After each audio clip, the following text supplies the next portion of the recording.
Olá, boa tarde, boa noite, bom dia. Estamos começando mais um ReinoCast. Eu sou Douglas Padial e hoje nós recebemos o nosso mestre, nosso mentor aqui da Reino Church, o pastor Eduardo Reis.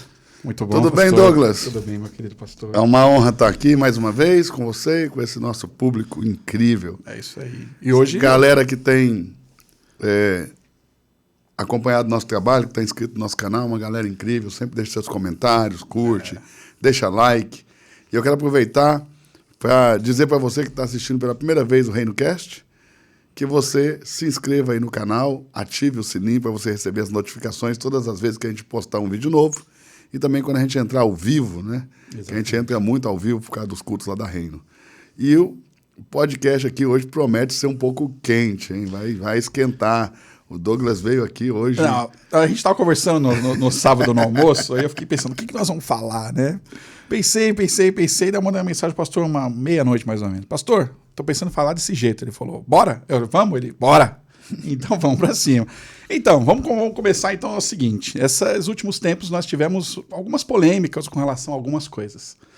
Que me envolvem. Que envolve o pastor, que envolve o nome de outras pessoas também, mas foi uma situação que até acontecia no passado, e que no passado histórico da humanidade, onde se queimavam os livros, né? E é uma situação muito estranha, uma situação que talvez hoje não coubesse mais, né? Mas então, acontece. Acontece. Tem algumas pessoas que ainda queimam livros. Eu até não sou eu de concordar ou não, mas eu acredito que não seja mais o tempo disso, né? Aí eu pensei, pastor, já que incomodou tanto, já que é um livro que incomodou, vamos discutir sobre ele? Bora. Vamos fazer. Então, hoje o tema seria mais ou menos assim, será que a Bíblia errou? E a gente, na verdade, assim, o livro é a Bíblia que você não leu. E uma grande coisa, um grande tópico que é muito importante e que as pessoas tendem a não prestar atenção nisso, e eu eu acho que a Bíblia erra. E eu estou errado ou estou certo, pastor? A Bíblia erra? Depende. Depende do ponto de vista que você está olhando, ok? Se você pergunta se tem erros na Bíblia, ok? De tradução, existem. Erros de português, perdão, existem, até erros crassos de português. Erros de cópias também existem, se atribui alguns erros, por exemplo, de números. Num lugar, um texto diz que Salomão tinha 40 mil estrebarias, em outro texto diz que Salomão tinha 4 mil estrebarias, então se atribui isso aos copistas, erros dos copistas. Há lugar que diz que um rei começou a reinar com 22 anos, e há outro lugar que diz que começou a reinar com 18 anos, há lugar que diz que começou a reinar com 40 anos. Então, a mesma pessoa. Então, também se atribui esses erros aos copistas. Então, se você olha para isso, sim, há erros, né? Há erros. O que Deus quer transmitir por meio da Bíblia, há erro nisso? Não acredito. Entende? Aquilo que Deus inspirou chegou a nós da maneira que o coração de Deus desejava? Eu acredito que sim. Ok? Mas aí já não estamos falando mais da Bíblia, do livro, né? Nós estamos falando da mensagem que Deus nos transmitiu por meio de pessoas. Nós cremos que a Bíblia, a Escritura Sagrada, foi inspirada por Deus. E essa inspiração é que dá autoridade a esses textos sobre as nossas vidas. É a fé no fato de que Deus inspirou. E a própria Escritura dá testemunho de sua inspiração, mas ela não dá testemunho de sua inerrância. Então, ela dá testemunho de sua inspiração, de que a inspiração é divina, mas não dá testemunho de inerrância. Inerrância é a ausência completa, absoluta de erros. Ok? E não creio que seja assim. Eu acho que a inerrância nasce, Douglas, na tentativa de cristãos fundamentalistas de defender a Escritura, ou defender as verdades da Escritura, ok? Dos teólogos liberais, ou da teologia liberal, que não existe mais, diga-se de passagem. Hoje não há mais um movimento teológico liberal, ok? Mas foi uma tentativa, ali no século XIX, de defender. Talvez se eu vivesse naquele tempo, eu também tivesse aderido Sim. a essa posição radical, porque para mim a inerrância é uma posição radical e extremista, ok? E também entendo que a maioria das pessoas que dizem a Bíblia é inerrante só dizem isso porque ouviram isso de alguém na igreja. Sim. Não sabem o que é inerrância e no que implica você dizer que a Bíblia é inerrante, dada a Declaração de Chicago, de 1978, sobre a inerrância da Bíblia, e muitos outros escritos importantes, produzidos no século XIX, século XX, sobre a inerrância da Bíblia. Você não vai achar muitas coisas anteriores a isso, porque não era um assunto que se discutia. Mas, então, assim, esse é um assunto, teologicamente falando, recente. Então, a Bíblia pode estar errada, então? E dessas formas que eu te disse, sim, não pode. Ela tem erros. Ela contém muitos erros de português. E também sabe que erros editoriais. Sim. Você sabe que tem traduções da Bíblia que desaparecem versículos. Eu já peguei traduções que desaparecem parte de capítulo. Caramba. Tem traduções que se acrescentam palavras. Você quer um exemplo? Quero. Então, em Gênesis, por exemplo, no capítulo 15 e verso 20, deixa eu só conferir. Dá para conferir aí para mim, Léo? Eu pego já. Gênesis 15 e 20. Você pega aí, Douglas? Gênesis 15 e 20, vamos lá. Gênesis 15... 20. Você põe a Bíblia online aí, deixa ela eu já. tô sem Wi-Fi aqui. Ah, tem um Wi-Fi aí, gente? Tem Wi-Fi aí? Tem, né? Qual que é o Wi-Fi aqui? Produção! Segura aí, pessoal. A produção vai passar o Wi-Fi pra gente aqui, a gente vai Estúdio? pegar. Estúdio e assim é Play 2021. Tudo pequeno. Douglas, eu sei de cor esses textos, né? Mas só para não cometer nenhuma só pra gente não... para não dar nenhum deslize.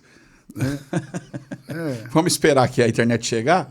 Mas então, agora só continuando, enquanto ela não vai aqui. Se a Bíblia pode conter alguns erros de interpretação, então os Interpretação, não. De interpretação, perdão. Erros de interpretação ocorrem o tempo todo. Tempo todo. É isso que eu ia falar, mas o senhor já respondeu, tá vendo? Mas eu vou perguntar do mesmo jeito. Se a Bíblia tem erros de escrever, de tradução, então quer dizer que as pessoas também podem estar erradas, quem interpreta a Bíblia.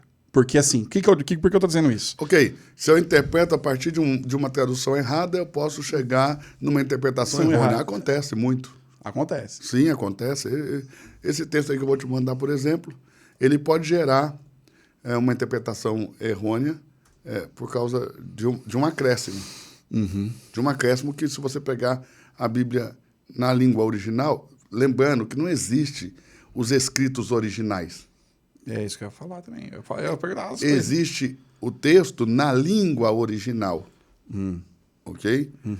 E o original, quando nós falamos da parte hebraica. Ok? A parte hebraica e também da parte grega. Mas, por exemplo, você vê muito pouco. Existe também, mas há muito pouco conteúdo disponível para as pessoas, por exemplo, em aramaico. Que também partes da Bíblia foram escritas em aramaico. E isso não, popularmente as pessoas não têm acesso, né? A massa não tem acesso a esses textos. Mas tem acréscimo. Se você pegar esse texto que eu estou te falando aí, você vai ver que tem acréscimo.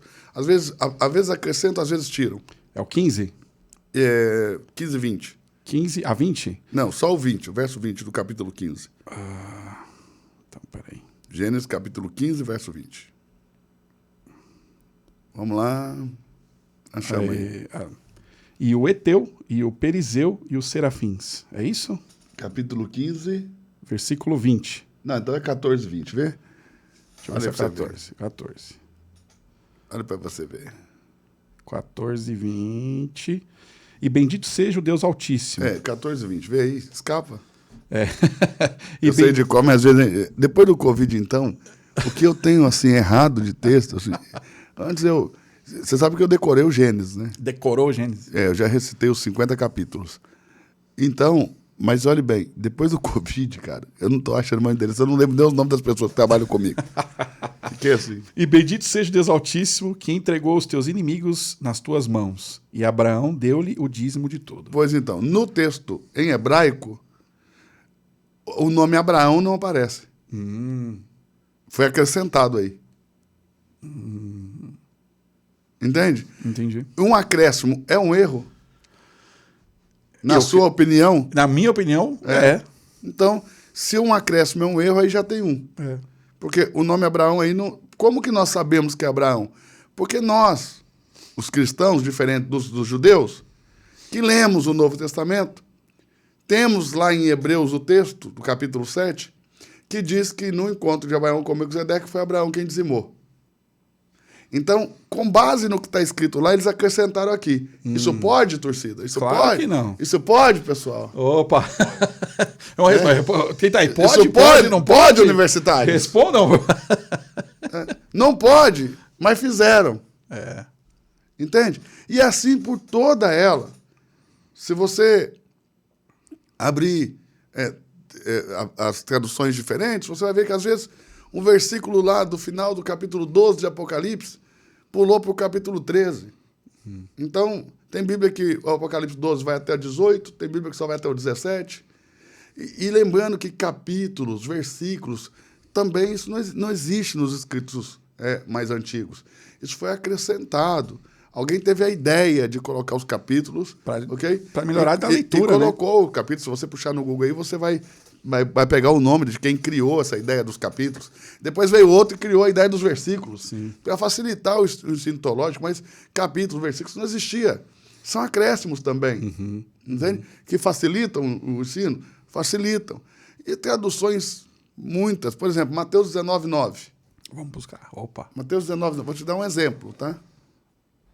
Mateus 19:9. Deixa eu pegar Mateus aqui. 19:9.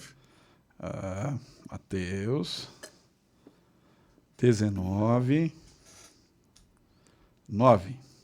E disse-lhe ele: Moisés, por causa da dureza dos vossos corações, vos permitiu repudiar vossas mulheres, mas ao princípio não foi assim. Não, é o 9. E vos digo, porém, que qualquer que repudiar sua mulher, não sendo por causa de fornicação e casar com outra, comete adultério. Então Jesus disse que só existe um motivo pelo qual uma pessoa poderia deixar sua esposa e se casar com outra. Qualquer outro motivo estaria cometendo um adultério. Ok? A maioria dos casamentos que terminam dentro da igreja evangélica não terminam por causa de fornicação. Entende? E o que é a fornicação? Relação sexual de uma pessoa que não é casada. Isso corrobora com o texto da lei de Moisés, que diz que se um homem se casar com uma mulher e na noite de núpcias descobrir que ela não era virgem, ele pode devolvê-la para os pais, não houve casamento. Ela está livre, ele também. Claro que ela vai sofrer as penas de ter perdido sua virgindade e enganado o seu marido. O texto também diz que esse cara não pode, por exemplo, descobrir que ela não é virgem, aproveitar sexualmente dela durante aquela noite e, na manhã seguinte, tentar devolvê-la. Tem que ser na mesma noite. Na mesma noite. Entende? Entendi. Então, corrobora. Se você pega em inglês, está lá fornicação. Se você pega em francês, está lá fornicação. Se você pega em alemão, está lá fornicação. Você pega isso aí no texto grego, também a ideia de fornicação. E quando você pega as Bíblias em português, uma diz fornicação, a outra diz adultério, a outra diz relação sexual ilícita, a outra diz coisa imunda, a outra diz coisa feia, a outra diz... Meu Deus, é isso mesmo. A outra diz prostituição, e uma outra tradução vai dizer... como é que é? Eu sei que são coisas muito genéricas. Então, relações sexuais ilícitas...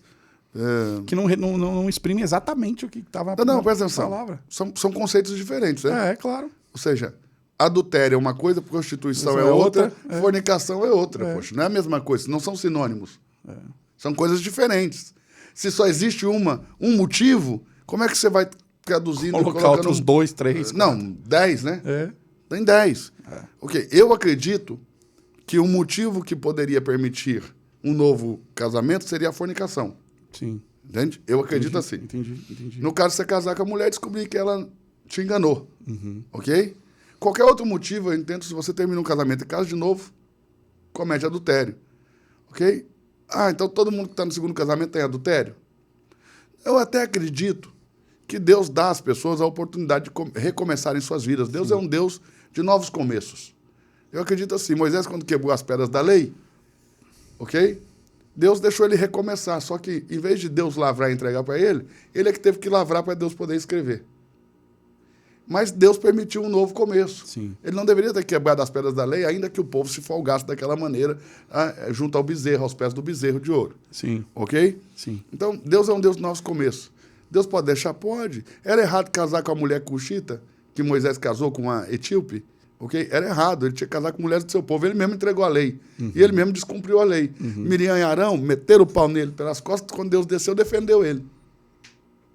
Entende? Mas era errado. Era errado. E o argumento de Deus foi: como vocês não tiveram temor de falar contra meu servo Moisés? Se é profeta, eu falo com ele em sonhos ou em visão. Ok? Mas com ele eu falo face a face como qualquer um fala com seu amigo. Então, em outras palavras, Deus diz: Moisés é meu amigo. Poxa.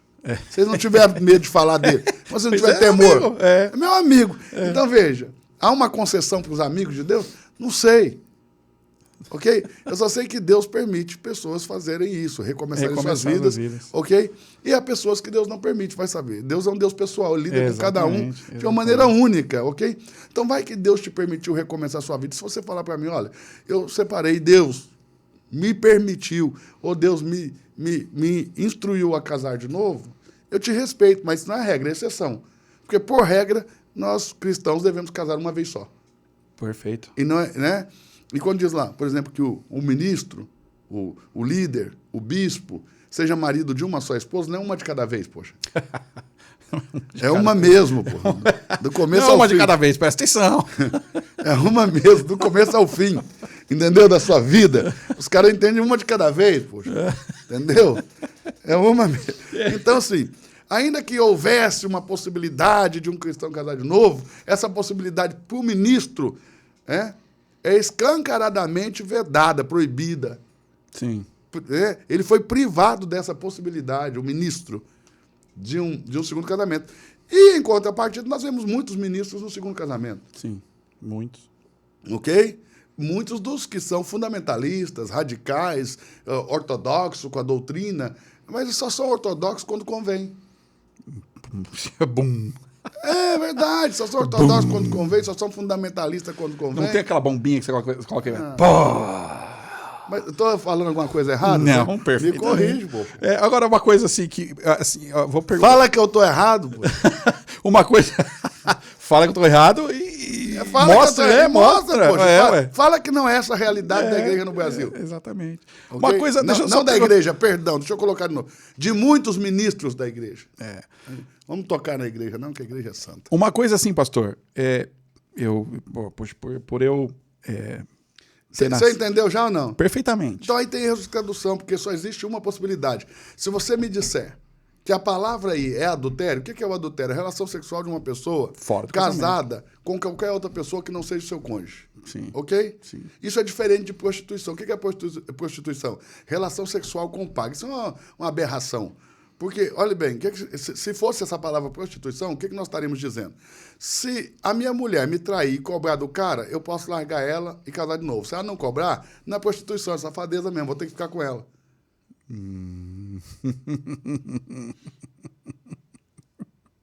Eu não vou nem responder. A relação sexual com paga. Agora, se você entender que prostituição, a safadeza também é prostituição, ou seja, não precisa envolver a paga, ok? Aí você interpreta de outra forma. Mas... o que é fornicação? Relação sexual de uma pessoa que não foi casada. Entendi. Agora, me diz o que é uma relação sexual ilícita. Ilícita? Ilícita. Porque há uma tradução que diz relação sexual ilícita. Não... E tem uma outra tradução que eu não fugiu da memória aqui agora, mas que é genérica também, mas muito genérica. Entendi. Se a produção conseguir achar aí, ó, eu até agradeço. É muito genérica. Mas o que é uma relação sexual ilícita? Pois é. Porque, assim, para alguns cristãos mais conservadores, o sexo oral é ilícito. Entende? E para cristãos menos conservadores, o sexo oral é uma bênção, poxa. Entendeu? Faz parte da relação sexual, do prazer sexual, da bênção de poder fazer sexo, entende? Então, vai depender. O que é uma relação sexual ilícita? Pois é, não dá nem para saber. Para algum sexo anal é ilícito. Tem gente que chega ao ponto de dizer que sexo anal não é ilícito. Sodomia não é sexo ilícito. Como é que eles falam? Dentro de 4 paredes, verdade. entre marido e mulher. Se tiver os dois de acordo, vale tudo. Vale tudo ou não vale tudo? Não sei se vale tudo. Agora, quem é que vai ser o mediador? Só existe um motivo pelo qual você pode deixar a sua esposa. E aí os caras põem a tradução. Na tradução eles colocam uma coisa tão genérica como relação sexual ilícita. O que é uma relação sexual ilícita? Quem é o árbitro disso? É verdade. É verdade. Ilícito para nós aqui é alguma coisa que seja fora da lei, que está dentro de uma lei, de um contexto de lei. Tá ilícito esse negócio. Entende? Mas quem é a lei desse negócio, né? Como... Você consegue compreender? Então, complicadíssimo. achou mais aí, Léo? Mateus 5,32. Não. O termo. Só o termo. Mateus 5,32? Não, é só Mateus 19,9, é só as traduções. Vai mudando as traduções que não vamos achar. Aqui, ó, você pode encontrar traduções diferentes. Você pode até comparar duas traduções aqui, ó. Textos, Bíblias. Aí você pode mudar as versões. Põe em português, aí pode mudar as versões. Aqui, já está aqui, ó. Almeida, revisado novamente, versão internacional. Vamos pegar... Põe na NVI aí pra gente ler. Mateus 19,9. A nova versão internacional. Gente, eu tô... 19,9? É. Eu lhes digo que todo aquele que se divorciar de sua mulher, exceto por imoralidade sexual, Pronto, e se o casar... que é uma pronto. imoralidade sexual? De novo, é genérico. É. O que é imoral sexualmente para você? O que é imoral sexualmente para mim? O que é imoral sexualmente para os demais? A gente não... Entendeu? Quem vai ser juiz disso, poxa? Perfeito. Então, você vê, isso para mim é um erro grave de tradução. Sim. Salmo 23. O Senhor é meu pastor e nada me faltará. Entende? Isso aí para mim, ou é uma tradução errada ou a Bíblia está mentindo, poxa. O Senhor é seu pastor? Sim ou não? Assim, rápido. Sim ou não? O senhor é meu pastor? Sim ou não? Sim, Você crê nesse texto? eu creio. O Senhor é seu pastor? É, E não te falta nada? não falta. Então pronto. Se o Senhor é meu pastor e nada me faltará, de duas uma, ou você tem que estar mal traduzido, Ou ele tá... ou o Senhor não é seu pastor. Porque na vida falta muitas coisas. Falta compreensão, na vida às vezes falta amigo, às vezes falta os familiares, às vezes na vida falta dinheiro. Tem pessoas que falta comida, falta roupa. Hein? Na vida falta muito amor das pessoas. Na nossa vida às vezes falta um pouquinho de humildade. Entendeu? Falta vontade de fazer. Falta muita coisa na vida, poxa. Sim. E se você levar só para as coisas materiais, então nem se fala. Tanto de coisa que falta na vida de cada um, né? Porque por mais rico que você seja, sempre falta alguma coisa. Meu Deus, é isso aí. Então o Salmo diz, o Senhor é meu pastor e nada me faltará. Ok?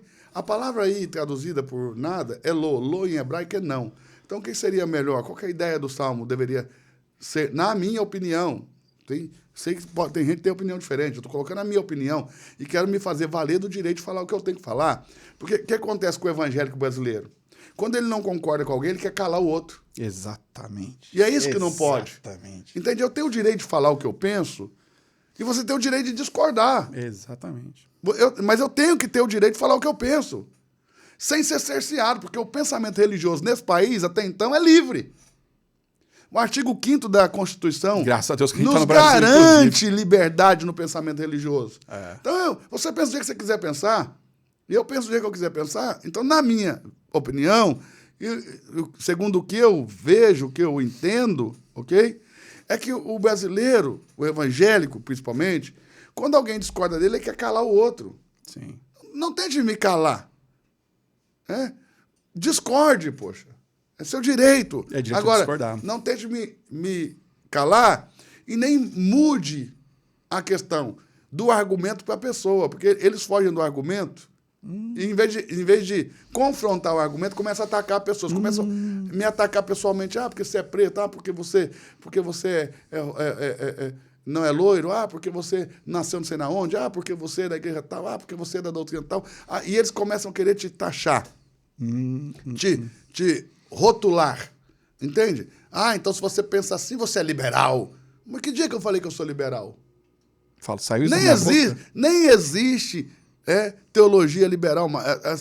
Não existe mais essa teologia liberal. Isso não existe mais. Acabou, esse bicho morreu. Essa preocupação já era. Não precisa ter preocupação com isso mais. Acabou, entende?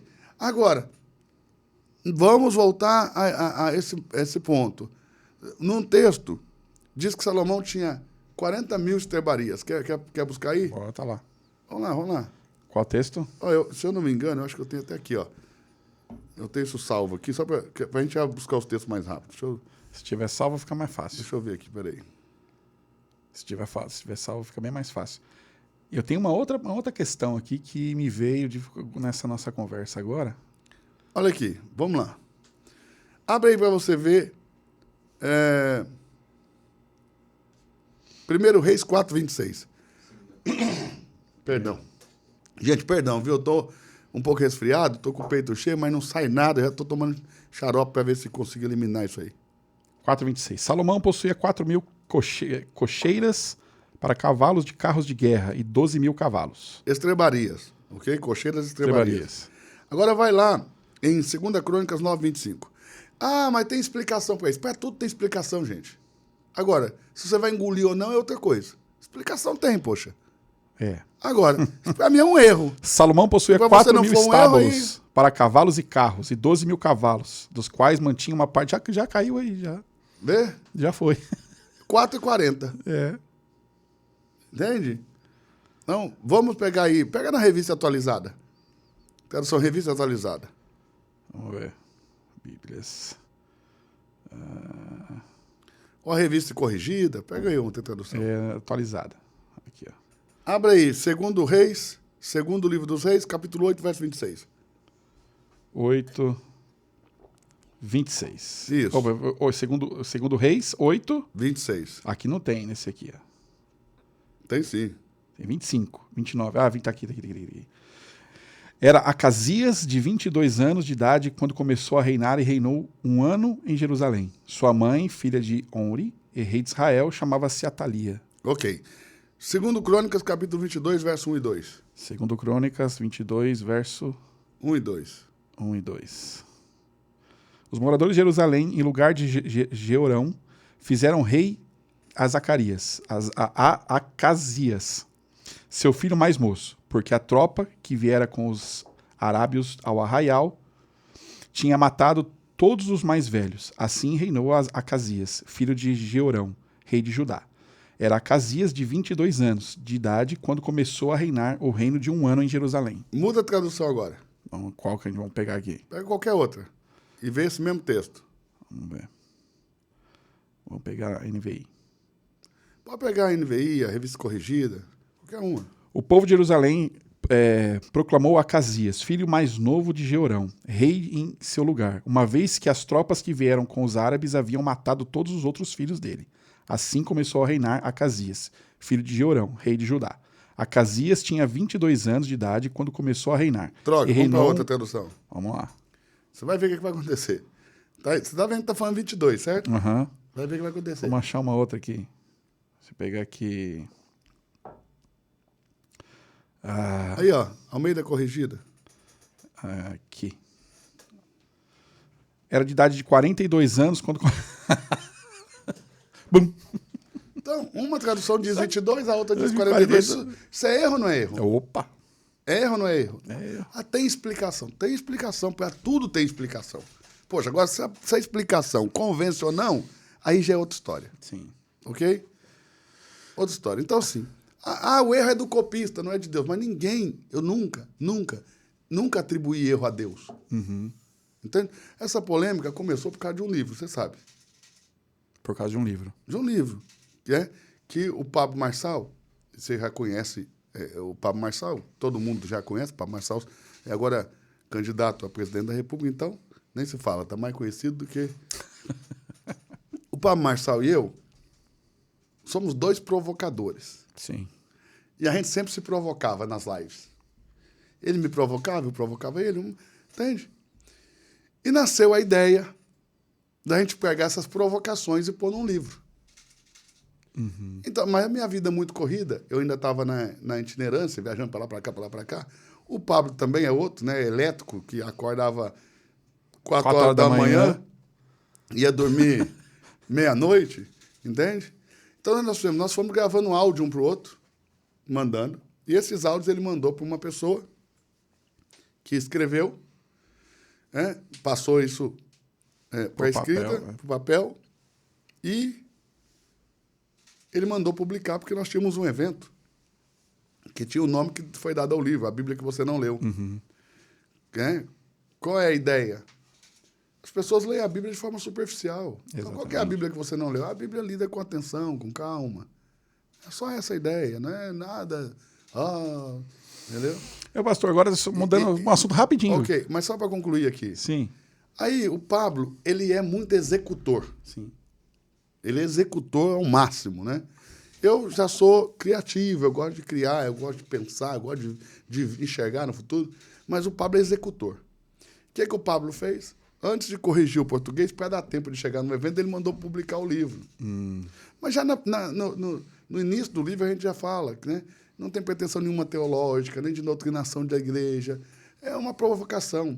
E aí eu falo, porque eu creio assim, ok? Que eu não creio na inerrância da Bíblia. E por que eu não creio na inerrância da Bíblia? Porque para mim essa é uma posição extremista. Sim. Que cristãos conservadores tiveram que tomar naquele momento para defender a Escritura Sagrada do ataque da teologia liberal. Talvez se eu estivesse lá na época, como eu disse, mesmo discordando de muitos pontos, talvez eu aderisse. Liberal, Talvez eu aderisse, não ao liberal, talvez eu aderisse ao fundamentalista, porque eu iria querer proteger a Escritura. Sim. Ok?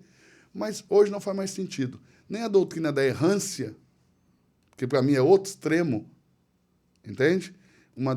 A doutrina da errância desacredita literalmente as Escrituras, usando o método histórico-crítico, que é uma bênção, né, para a academia, o método histórico-crítico de olhar para as Escrituras é uma bênção, poxa. Mas eles usaram isso para distorcer, né?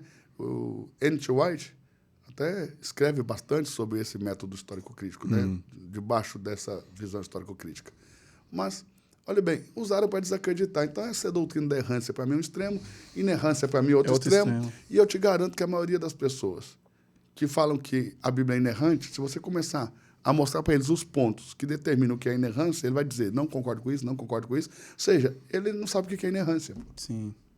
Puxa Existem pelo menos nove tipos de inerrância, ok?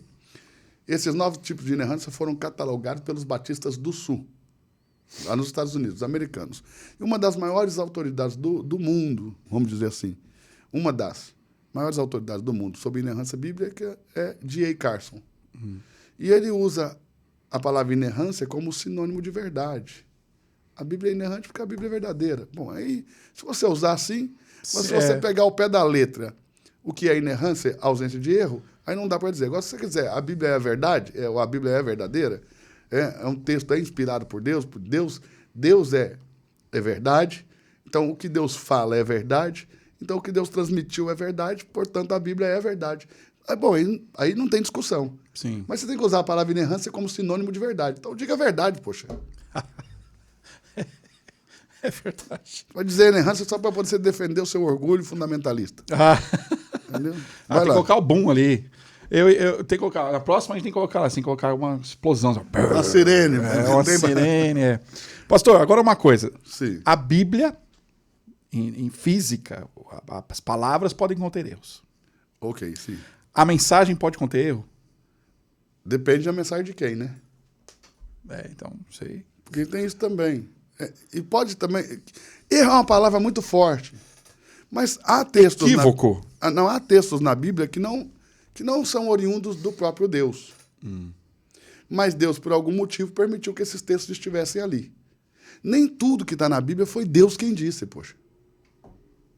Bomba de novo ali. Pensa que você tem vários autores. Sim.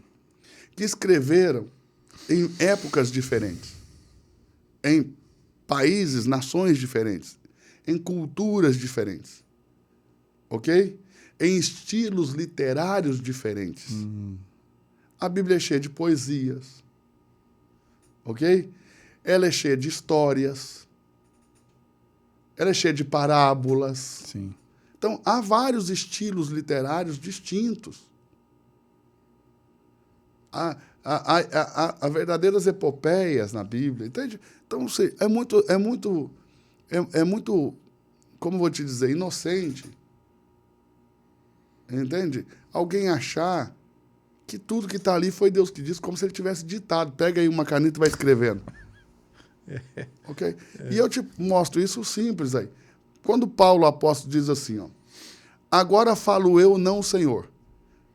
Está lá na Bíblia. Ele está dizendo que não é Deus que está falando. Você vai dizer que é Deus que está falando? Se ele mesmo está falando que não é Deus que está falando, que é ele que está falando, Deus permitiu que estivesse ali? Creio nisso também, por fé, tá? Por fé. Nós cremos por fé. Porque nós somos cristãos e cremos que Deus permitiu. Nós cremos no poder de Deus, no governo de Deus sobre as coisas. Eu creio no poder de Deus, creio no governo de Deus sobre as coisas. Mas Paulo está dizendo, agora sou eu que digo, não, Senhor. E Paulo aconselha o solteiro a não casar. Se foi Deus que disse, por que você não obedece?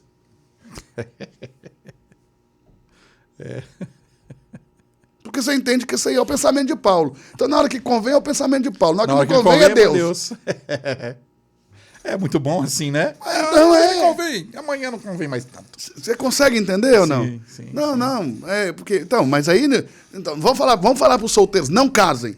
Fiquem disponíveis para a obra de Deus, vocês vão ter tempo para a obra. Isso aí é o posicionamento da Bíblia. Aí vão dizer, não, mas quem disse foi Paulo. Aí vai. Não foi Deus que falou. Paulo está mostrando a opinião dele. Ou seja, mas na hora que não convém, não. Paulo disse, mas é a palavra de Deus, Deus que inspirou. E é simples também, tá? Se você pegar os pais da igreja, eles separavam de forma simples. A palavra de Deus é uma pessoa. João 1:1. No princípio era o verbo, a palavra aí é logos é palavra. No princípio era a palavra estava com Deus, a palavra era Deus. Tudo foi feito por meio da palavra, sem a palavra nada que foi feito se fez. Jesus. A palavra de Deus é uma pessoa. É uma pessoa. Lá em Apocalipse vai dizer que Jesus se chama a palavra de Deus.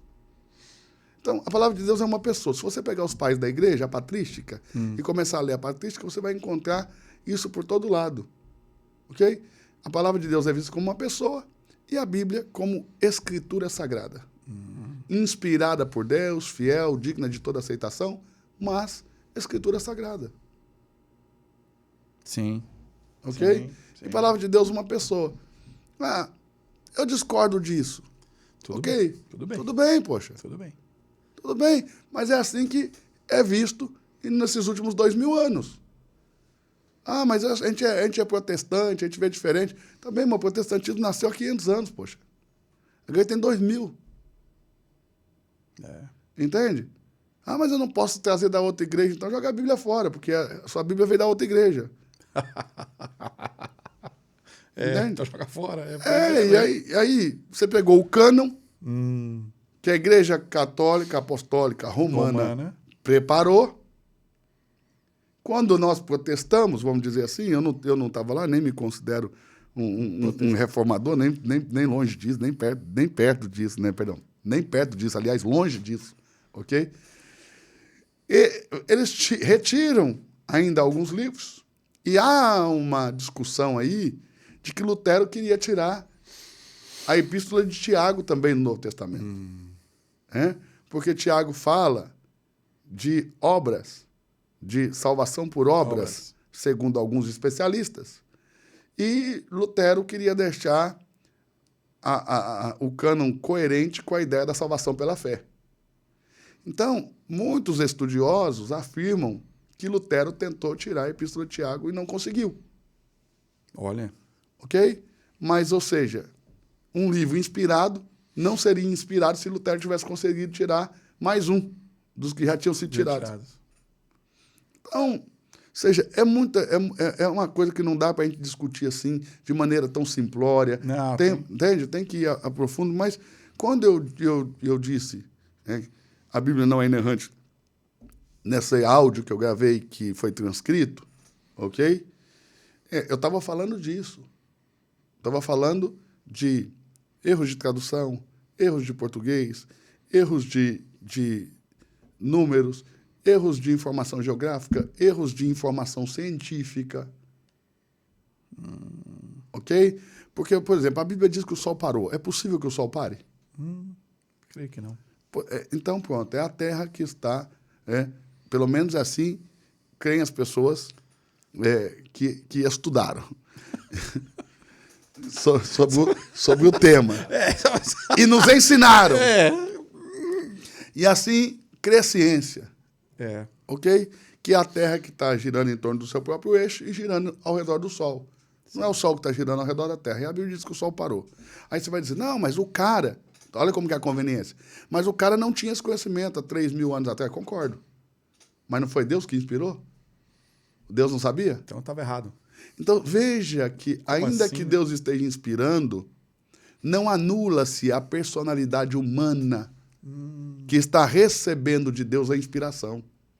O ser humano que está recebendo de Deus a inspiração só vai falar, ok?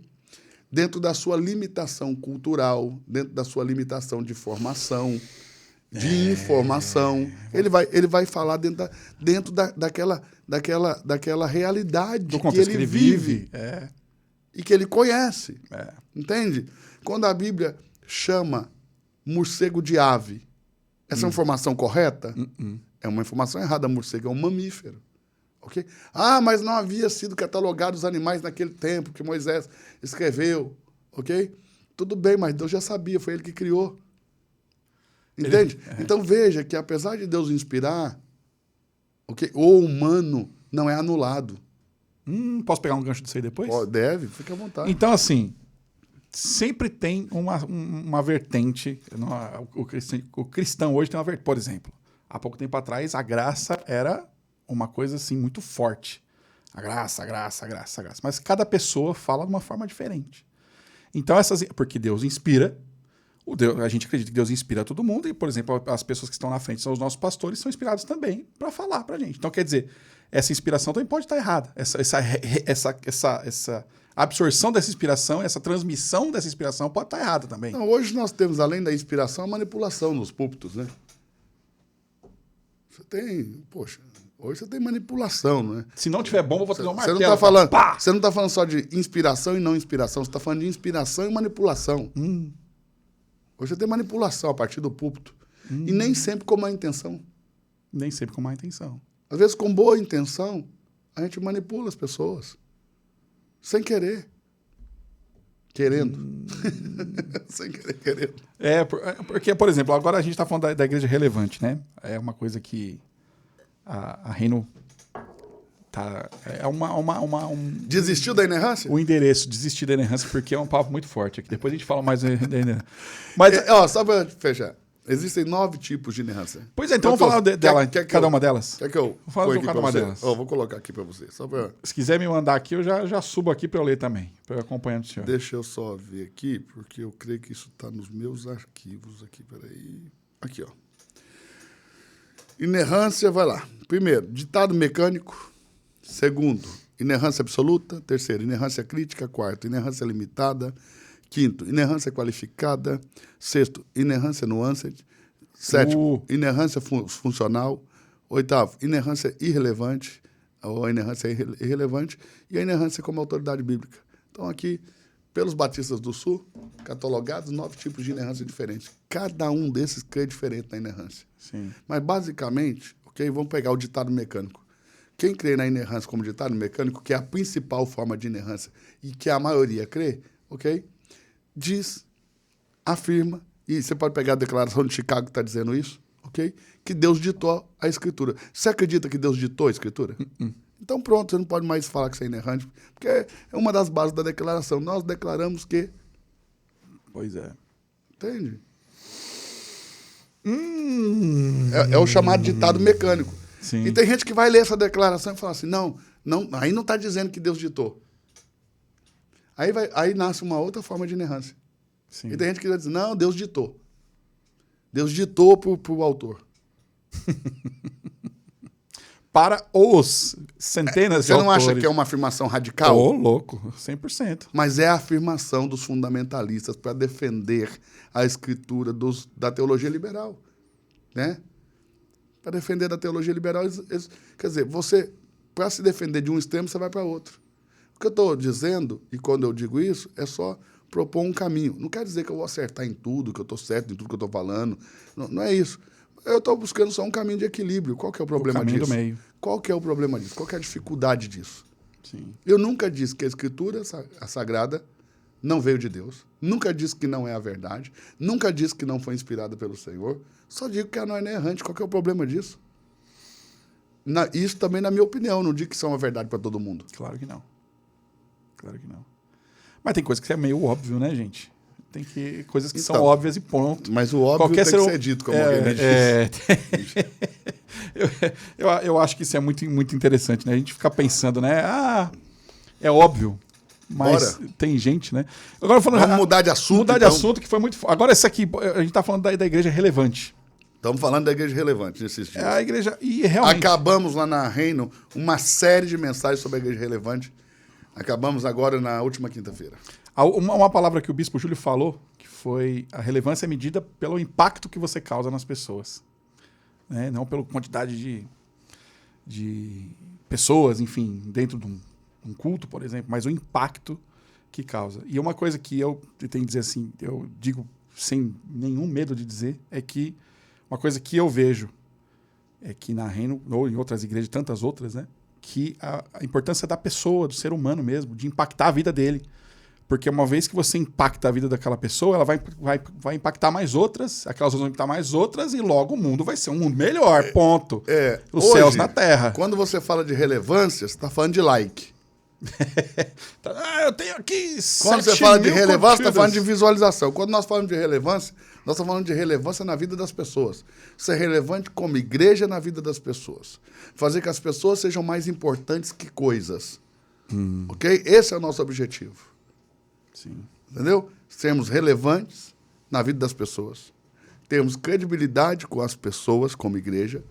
E temos visibilidade sem necessidade de fazer propaganda. Vem aqui que Deus vai te curar, vem aqui que Deus vai sanar sua dívida, vem aqui que seu filho vai parar de usar droga. Isso para mim é propaganda barata. As pessoas precisam vir à igreja por causa de Jesus. Se elas vêm por qualquer outro motivo também elas se vão.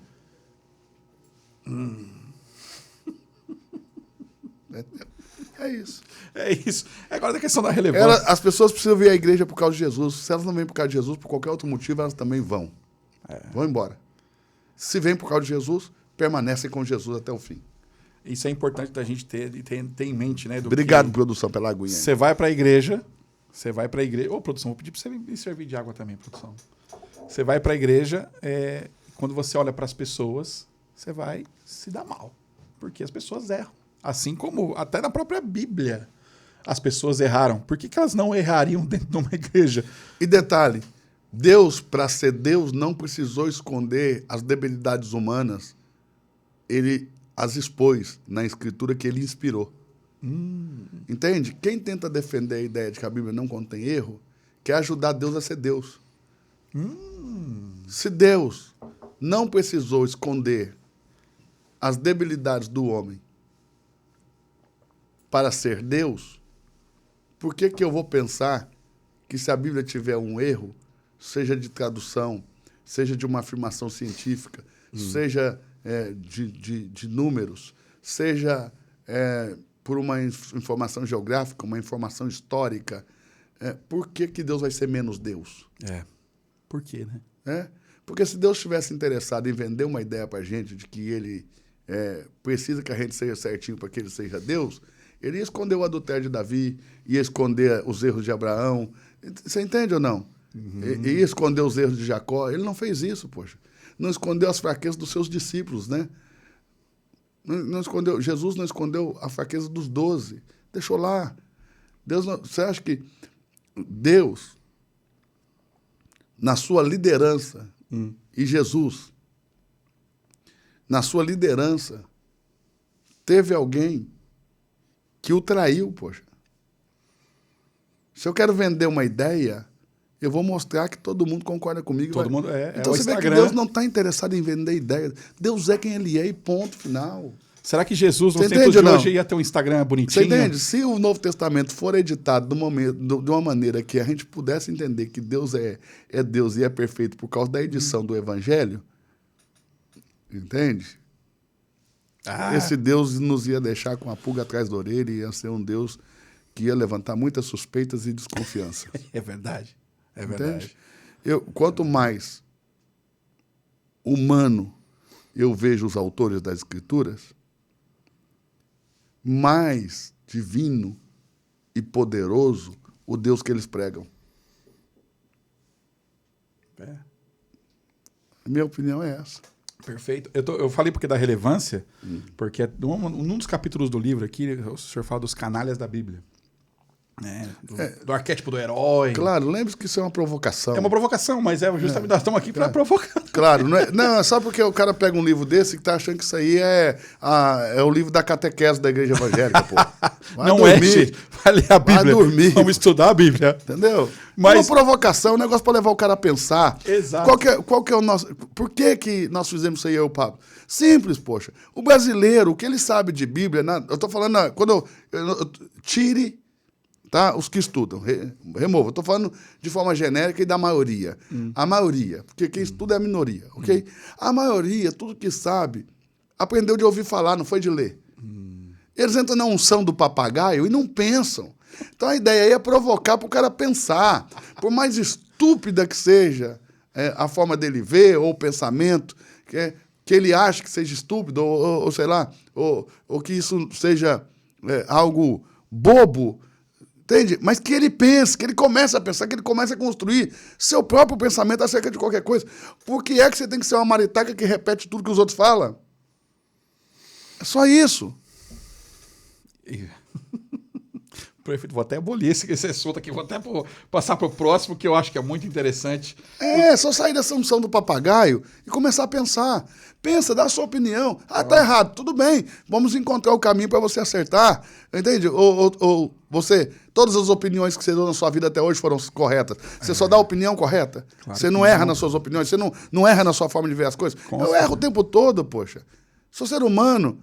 Entende? E quem tenta me cercear a fala, que é o meu direito, é a minha liberdade de falar o que eu penso, acerca de qualquer coisa das Escrituras e da minha fé, ok? Erra como eu. Comedor de arroz e feijão igual eu, erra também. Entende? Porque é a minha vez de errar, ele quer fazer disso o fim do mundo, ele erra também, poxa. Você pode pegar qualquer pregação de qualquer pregador e se você for olhar, né, de forma a fazer uma análise crítica e quiser ser chato, entendeu? Você vai achar erro na pregação do Papa, irmão. Não tem o boom, né? Não é do pastor Eduardo Reis, não, poxa. É verdade. Vai achar erro na pregação de todo mundo, aí. Até porque, você crê que na igreja, quando um pastor prega, é Deus que está falando? Se eu creio que é Deus que está falando? Sim. Diretamente, não. Eu creio que seja uma inspiração. Então, você crê que Deus está falando por meio da inspiração? Por meio da inspiração, sim. Então, por que ele fala uma coisa na igreja daqui e na igreja da esquina de lá e fala outra? Isso eu ia perguntar. Inclusive, essa é uma das perguntas. Por que existe... Entende? Você esquece quando você está falando assim, Deus disse. Que na igreja de lá Deus fala também. Entendeu? Que lá nos batistas Deus fala, nos presbiterianos Deus fala, com o assembleano Deus fala, com o adventista Deus fala e não fala a mesma coisa. E por que eles vão falar a mesma coisa? Porque passa pelo homem. Exato. E também tem o contexto daquele lugar, né? Tem o entendimento humano, tem o contexto do lugar, entende? Aí vem um diz que salvação perde, vem outro diz que não perde, entende? E aí o que fala que perde é herege, ok? E por que ele é herege? Porque ele fala diferente do outro. Então você também é herege, porque falou você fala diferente dele. Do outro, entendeu? Então vocês vêm cá, você é herege. Por quê? Não, porque o que você fala eu discordo. Mas eu também discordo de você também é herege. Pronto. Então vai ficar se xingando. A vida inteira. A vida inteira, porque não é assim que você determina. Primeiro que essa heresia é uma palavra que não deveria estar na boca de um protestante. Entende? Porque quando você fala uma heresia, isso não faz de você herege. Pegou ou não? Pode continuar. Eu vou pegar mais um pouquinho, mais para frente. Quando você fala uma heresia, isso não faz de você herege, porque talvez você vai ser repreendido, ok? Sim. Vão te mostrar a verdade, vão te mostrar com clareza o que realmente está dizendo o texto, e você muda de opinião. Então, vou voltar atrás aqui. Então, você falou uma heresia, mas você não é um herege. Sim. Quando você é um herege? Quando você fala uma heresia, você é repreendido pela igreja, e aí tem que ser a católica, porque não existe esse concílio ou esse tribunal de autoridade na igreja protestante. Ok? Então, aí a igreja vem e te repreende, quando eu falo igreja aqui, eu estou falando da igreja católica. Sim. E você insiste. Então, você vai passar por um julgamento. E quando a igreja te condenar por heresia, a partir daí você é um herege. Antes não. Então você vê que quem chamou de herege sabe nem o que está falando. Sabe o que está falando. Entende? E essa palavra herege é a palavra que a Igreja Católica usa para qualquer protestante. A ponto, Deus está assistindo o padre Paulo Ricardo num curso que ele deu sobre Lutero. Ele disse que Lutero sofria de uma esquizofrenia. Pegou? Opa! Começa aí, que tinha problemas psicológicos gravíssimos. Entendeu? Era um lunático. É. E que a doutrina protestante é uma doutrina herege. Então, essa é a opinião dele. Essa é a visão dele, não só dele, do magistério inteiro da Igreja Católica. Ok? Na nossa opinião, os hereges são eles. Só que eles têm um tribunal para condenar, e condenou. Protestantes, os protestantes de hereges. E nós, que tribunal nós temos? Não temos tribunal nenhum, condenamos ninguém de heresia, isso só xinga. Só xinga. Exatamente. O papo é muito, muito quente. A gente tem que ter mais uns papos desses aqui muito mais intensos. Que o papo é quente. Não sei se a massa evangélica no Brasil está preparada para esse tipo de conversa. Por quê? Porque as pessoas foram alienadas a não pensar. Vira massa de manobra. E quando alguém te convida a pensar, o pensamento é isso, gente. Você vai pensando, você vai falando, você vai vendo, você vai lendo, você vai buscando, você vai ouvindo o outro, você vai pesquisando, você vai construindo o seu pensamento acerca de uma coisa que isso precisa ser respeitado. Sim. Ah, tá errado. Ok, me prova por argumentos convincentes, porque não é só você dar o argumento. Porque o fato de você dar um argumento não quer dizer que você está certo. Poxa. Sim.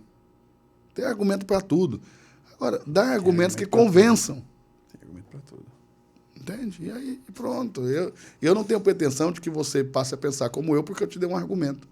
Sim. Agora, se o argumento fizer sentido para você, tudo bem? tudo bem. É, exatamente.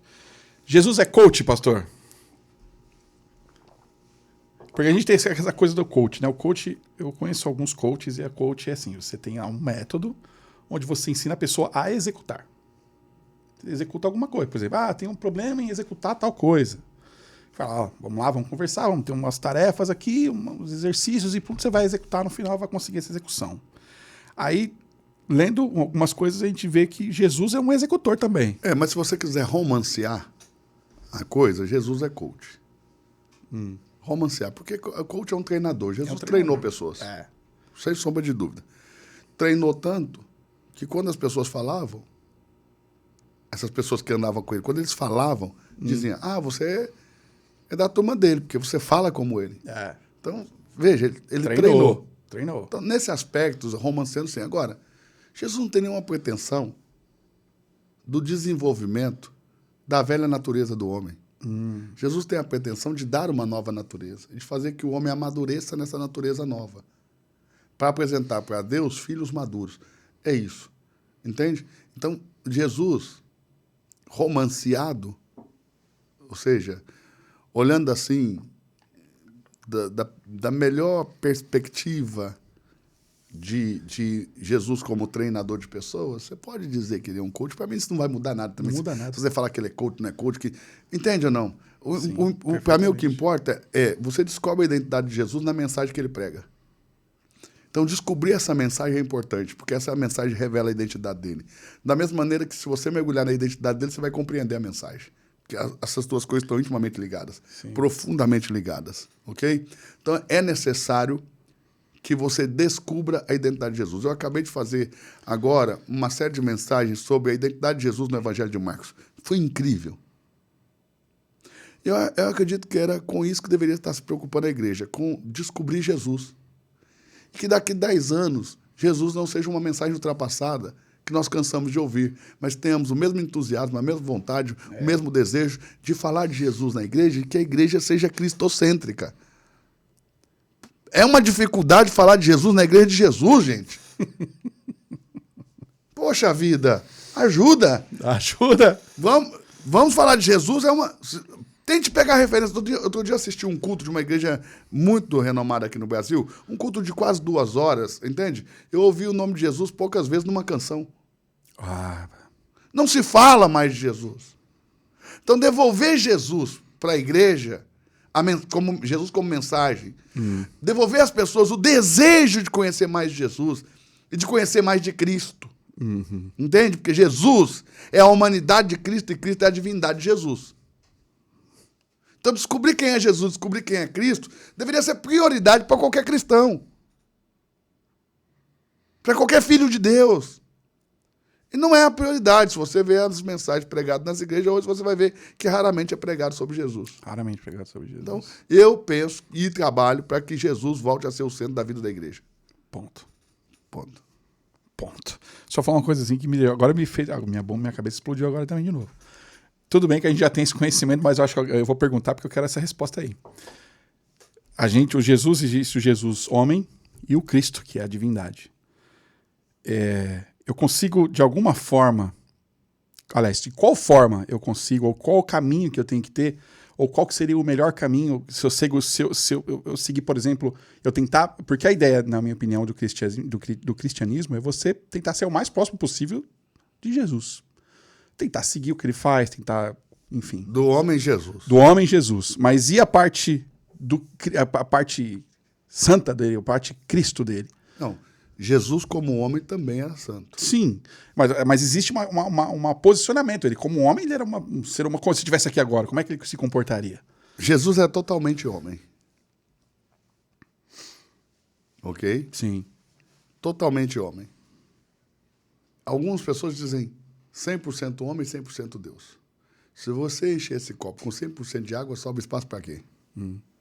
Então, vê que Não faz sentido. 100% de uma coisa, 100% de outra é 200%. É. Entende? Então, ele é totalmente homem. Cristo é totalmente Deus.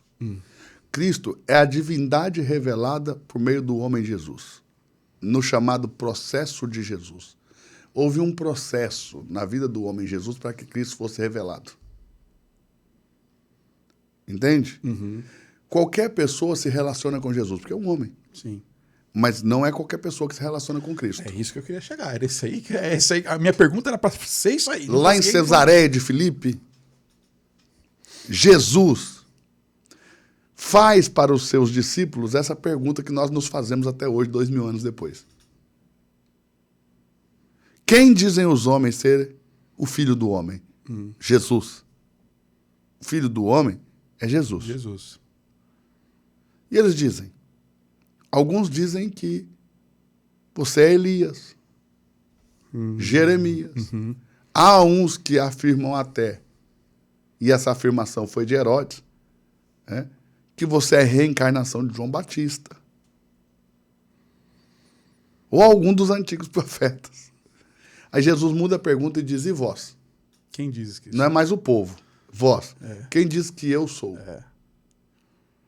Quando ele diz eu sou, ele revela a sua divindade. Assim como no Monte das Oliveiras, quando Judas veio com a turba, ele perguntou, a quem procurais? Eles responderam, a Jesus o Nazareno.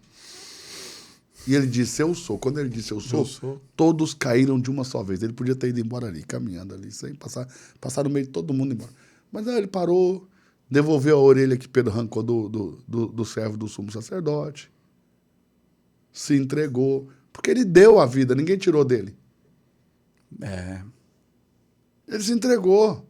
Quando ele disse eu sou, caiu todo mundo. Então, quando ele pergunta assim, e vós, quem dizeis que eu sou? Levanta Pedro, Simão Pedro, Simão Bar Jonas, Simão filho de Jonas, que é o Simão Pedro, e diz, tu és o Cristo, o filho do Deus vivo. Aí ele diz, Pedro, não foi a carne nem o sangue que te revelou essas coisas, mas o meu Pai que está no céu. Veja, Pedro sempre se relacionou com Jesus. Para se relacionar com Cristo, ele precisou de uma revelação. Então, qualquer pessoa pode se relacionar com Jesus. Aliás, se você perguntar para qualquer pessoa quem é Jesus, eles vão te dizer. Pergunta para um muçulmano quem é Jesus, ele vai dizer um bom homem, filho de Abraão, que ensinou bons princípios, ensinou bons valores, nos compartilhou valores, ensinou princípios que devemos praticar. Todo mundo gosta de Jesus, o espírita gosta de Jesus, o budista gosta de Jesus, todo mundo gosta de Jesus. Jesus é um líder genial, é um gênio, é um grande líder. Jesus é um revolucionário, entende? Jesus é a favor das minorias. Jesus é um defensor dos fracos, dos oprimidos. Jesus é o cara, ok? Cara. E qualquer pessoa que quer se relacionar com uma pessoa como Jesus, né? Se tivesse aqui hoje, ganharia todos os prêmios humanitários que Nobel, existem. todos os E nobres da vida. Né? O prêmio Nobel, com certeza, seria um deles. O Nobel da Paz seria um deles. Agora, com Cristo, você precisa de uma revelação para se relacionar. Ele diz, Simão Bar-Jonas, Simão, filho de Jonas, não foi a carne nem o sangue que te revelou isso, mas o meu Pai que está no céu. Então é um outro. É um outro nível. Coisa que os homens naturais não compreendem, porque as coisas do Espírito só se entendem por meio do Espírito. Os homens naturais não cogitam das coisas do Espírito. É isso.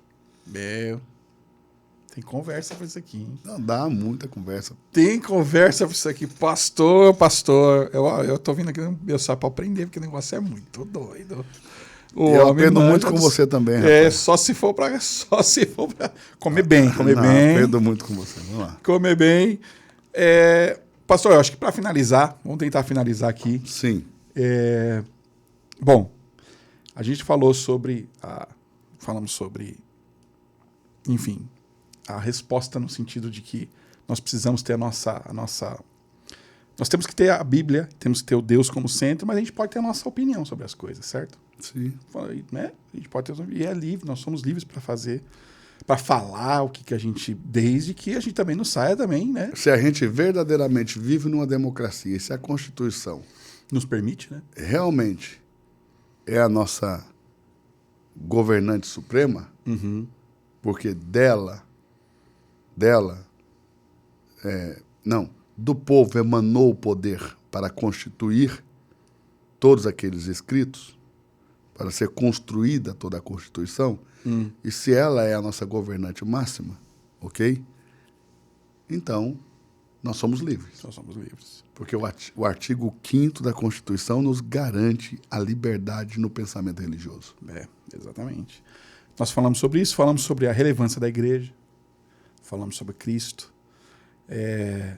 As coisas estão todas ligadas, porque nós falamos sempre num único centro. Sobre a inerrância nós não falamos. Um dia a gente vai ter que falar. A gente pode ter que falar só disso, né? A inerrância nós não falamos, nós só pincelamos só sobre o assunto. Mas um dia nós poderíamos falar sobre inerrância. Só isso. Aí eu tenho que estudar um monte, gente, porque o homem... Aí nós podemos trazer alguns especialistas no assunto também, poxa. Só convidar. Agora, tipo, o senhor tem algum recado para dar? Fala assim, olha, esse aqui é um recado que eu tenho para dar para as pessoas que estão assistindo a gente. Porque a gente falou sobre várias coisas, falou sobre o nosso... Quero dar um recado. É um último recado. Eu creio que o futuro da igreja é um futuro de pequenas comunidades. Ok? Muito mais ativas do que hoje. E hoje eu penso que as grandes comunidades e as grandes denominações são extremamente políticos, burocráticos e acomodados. Então eu vejo cada vez mais a igreja independente das grandes denominações. Nos últimos anos, só nos Estados Unidos, as grandes denominações perderam mais de 11 milhões de seguidores para essas chamadas igrejas independentes. Ok? Então eu vejo que essas mega igrejas, essas grandes denominações, ao meu ver, não vão desaparecer, Sim. mas estão perdendo muitos adeptos o tempo todo. Ninguém aguenta mais.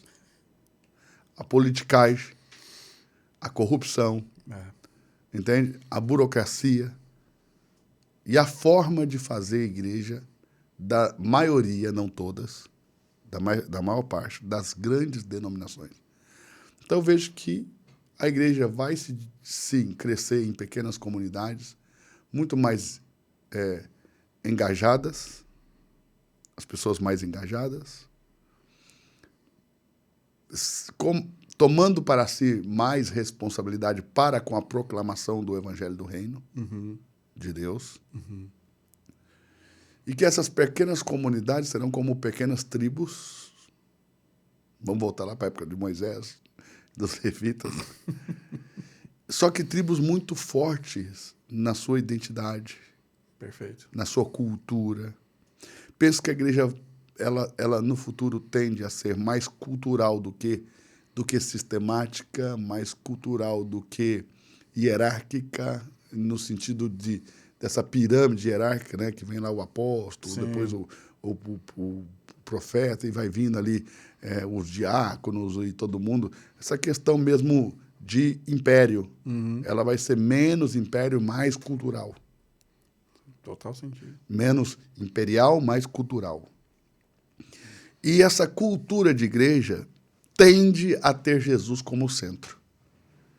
E que se você observar lá nas cartas às 7 igrejas, já antes dessas cartas serem entregues, lá no Apocalipse capítulo 1, né, você já vai ver que tem os candeeiros, que representam a igreja, está lá no verso 20, okay, do capítulo 1, e que Jesus está no meio dos candeeiros. Então, ou seja, Jesus no meio da igreja, Jesus é o centro da igreja. E você vai ver uma advertência severa no capítulo 2 da igreja de Éfeso, de que se essa igreja não se arrepende e volta à prática das primeiras obras, não volta ao primeiro amor, esse candeeiro será removido da centralidade de Cristo. Né? Eu virei a ti e removerei seu candeeiro. Ou seja, Cristo nunca deixa de ser o centro, é a igreja que perde a centralidade de Cristo. Então, há uma possibilidade de nós sermos igreja, fazer tudo certo, e pode dar certo, e termos muitos resultados aqui, mas sem a centralidade de Cristo e resultado nenhum na volta de Cristo. Sim. Ok? Então, eu deixo aqui um alerta de que nós, como igreja, precisamos trabalhar isso. A centralidade de Cristo na nossa comunidade de fé. E que a nossa comunidade de fé tenha a sua identidade, se fortaleça nisso, no senso de pertencimento. Nós pertencemos, ok?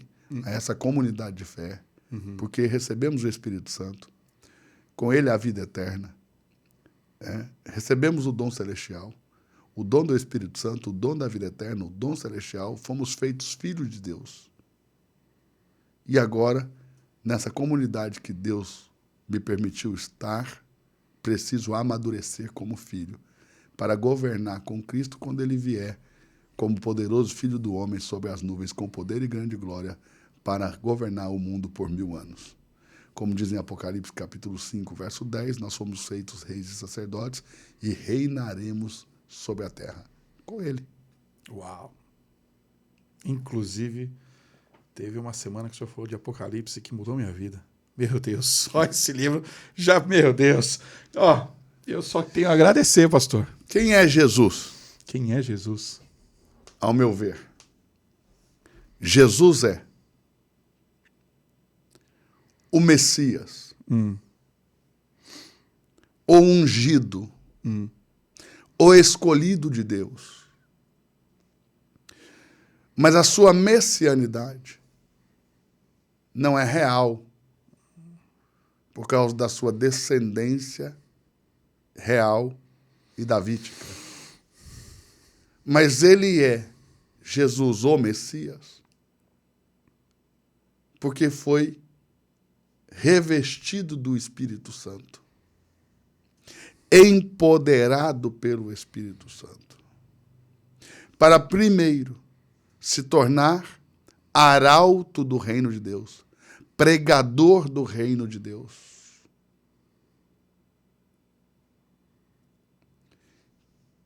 Que expulsa os demônios, cura os enfermos,